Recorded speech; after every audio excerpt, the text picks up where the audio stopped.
Hey guys, what's going on? Got another video here for you.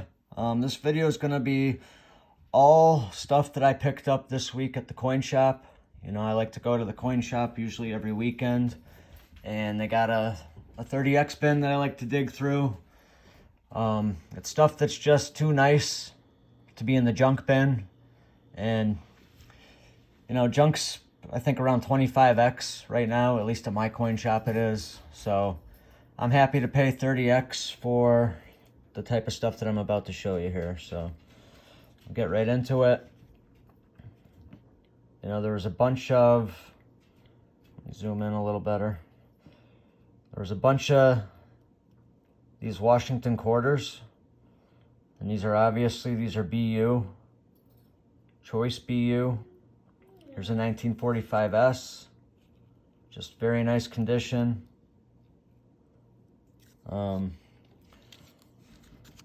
Again, I am a working man, so I could scrub my hands for hours. That's as clean as they get. So it is what it is. Here's a 1946S.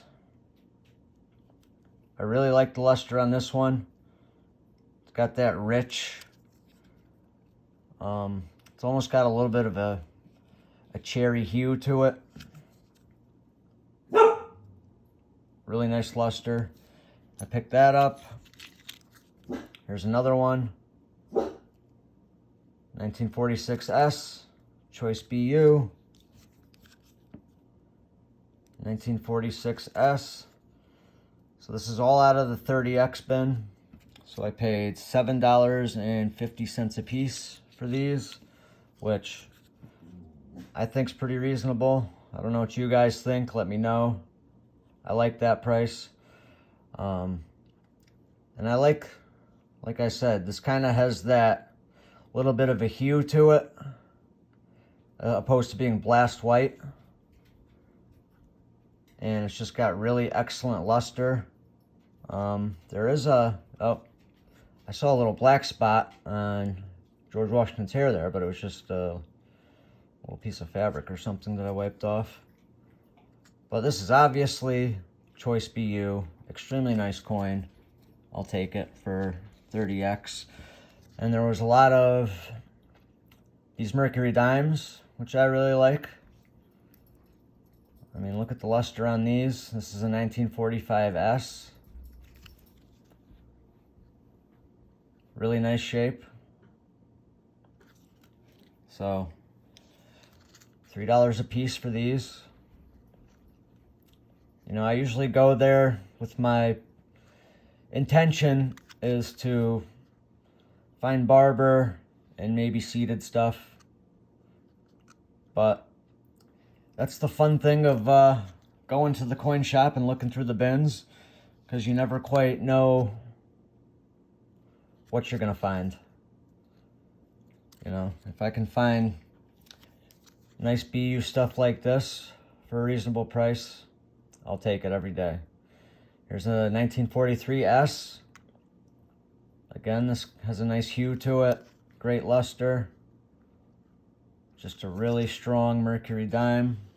I love it. This one right here was my favorite out of all of them, believe it or not. And it's got this dark tone to it.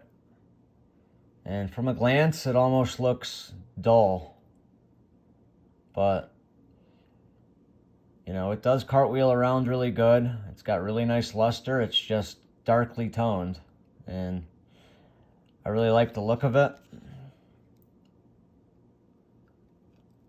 So this was, believe it or not, this was my favorite dime out of all the Mercury dimes that I picked up.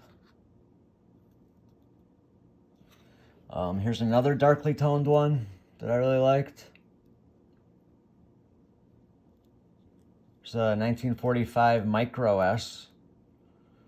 Let's see, does it have the Micro S? Let's see if we could zoom in a little bit. What do you think, guys? Is that the Micro S? Let me see if I can find. Here's a 40S. Let's see if Here's the micro.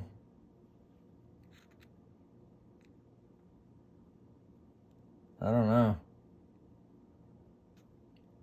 That S looks even smaller than that one. Let's see if we could find another one. Here's a, nope. Here's a 44S. Okay, let's see. You see that size of that S? Now let's see the size of this S. See if I can get them in the same frame. What do you think? Doesn't look like a micro S to me. Where was that other one I just had? This one actually looks like the micro S, if you ask me.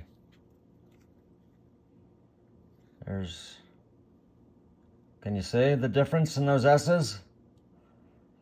I think this one, which is not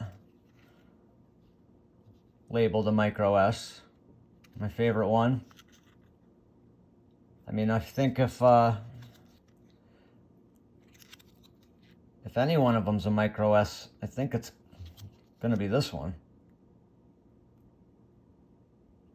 So, but that's pretty common. I mean, people write whatever they want on the holders. You can't really, especially with grades and attributions.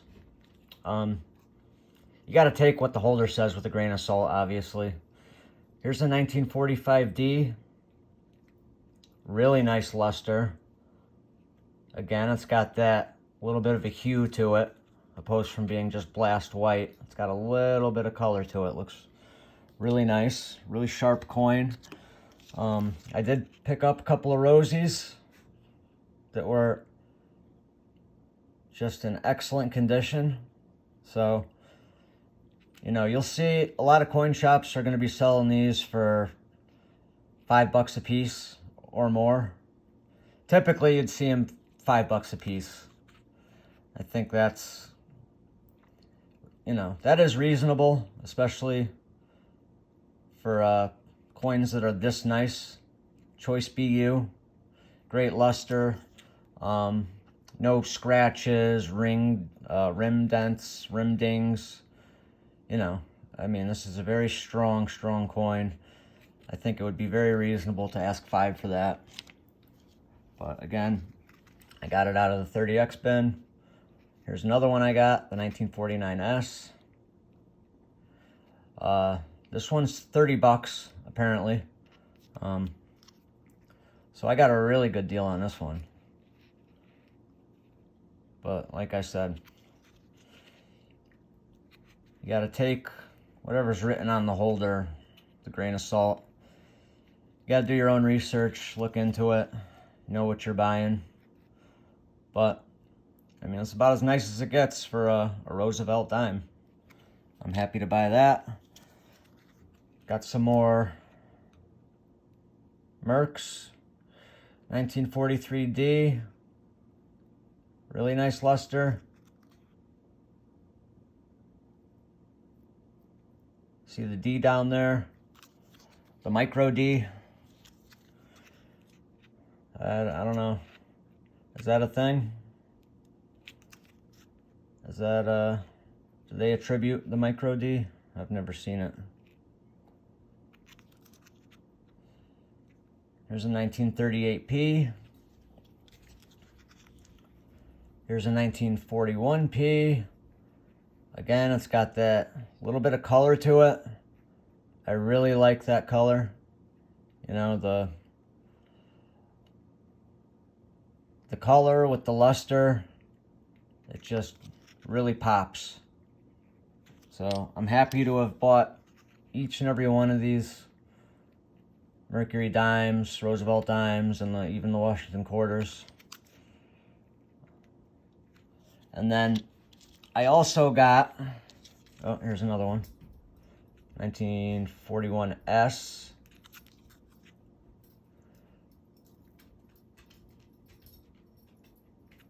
Definitely not a micro S there. I got a couple other things. This is a 1857 seated dime. I actually did not get this out of the 30X bin. I paid $10 for this, which I was happy to do. You know, this stuff's right up my alley. This is what I go there to look for. I got this out of the bin, believe it or not. 1854 quarter. You know, a good portion of Liberty showing. Really cool coin. The arrows on the 54 would indicate that they increased the silver weight because people were actually melting these because silver was worth more than the coins because silver went up. So in 52, that was the case. That's why 53 is the first arrows coin, arrows and rays. They did that for 1 year, and then 54, and I believe 55 has arrows indicating an increase in the amount of silver to prevent people from going out and melting them because the silver was worth more. And then here you have an 1871, and the arrows on the 70s arrows indicate a reduction in the silver weight. So the 50s arrows, an increase, silver weight. The 70s arrows, reduction. But that's the type of stuff that I go there looking to get. So I'll pick that up every time. I got a 1925 Standing Liberty Quarter, SLQ. Now, I got this out of the bin. Now, what I look for in these is I want to see the stars all the way around the border of that shield, particularly on the lower portion of the shield. That's a high spot on the coin, and those will wear away first. Typically, what you're going to end up seeing, if you see any of the shield on a really worn SLQ, is you'll see some of these right here. But then all of these and most of the point of the shield will wear down to nothing. So that's just what my eyes go to figure out whether or not I want to purchase the quarter or not out of the bin. So I could see the stars on the bottom portion of the shield. Basically around the entire shield you can see the stars. So in this condition, I will grab it for $7.50. You know, it's got a couple of pretty big rim dings, but you know, this isn't anything I'd send out to get graded or anything. You know, this is just, it's a cool coin. This is one of the most beautiful designs in the history of U.S. coinage, in my opinion. Now, obviously, Liberty Seated is my favorite, but that is a beautiful design. I actually made out with some copper this week. 1865, 2 cents. Now this was just kind of thrown in with all the other stuff. You know, I go there every week. It's an awesome coin shop. I love going there, and I think they're pretty good. Every once in a while, they'll throw something in like that. So here's the last 2 coins that I got. 2 Barber $half. Got a 1902 Philadelphia and a 1908 Denver. Now, what I look for when purchasing these, if I'm gonna purchase it out of the 30X bin. Now, this one I almost normally wouldn't take because you could see there's the L, and you could see the top of the T, if I could get this to focus, and the Y right there. Now, typically what I want to see at a minimum, and I'll show you right here, is I want to see the L, the I, some of the T, and the Y. So that would be, there's the L, There's a little bit of the I right there that you can make out. The top of the T going down about halfway you can make out, and the full Y. So this is typically, you know, that's what I look to see if I want to buy it out of the bin. This is usually the minimum amount of letters in Liberty that I need to be visible for me to buy it out of the 30X bin.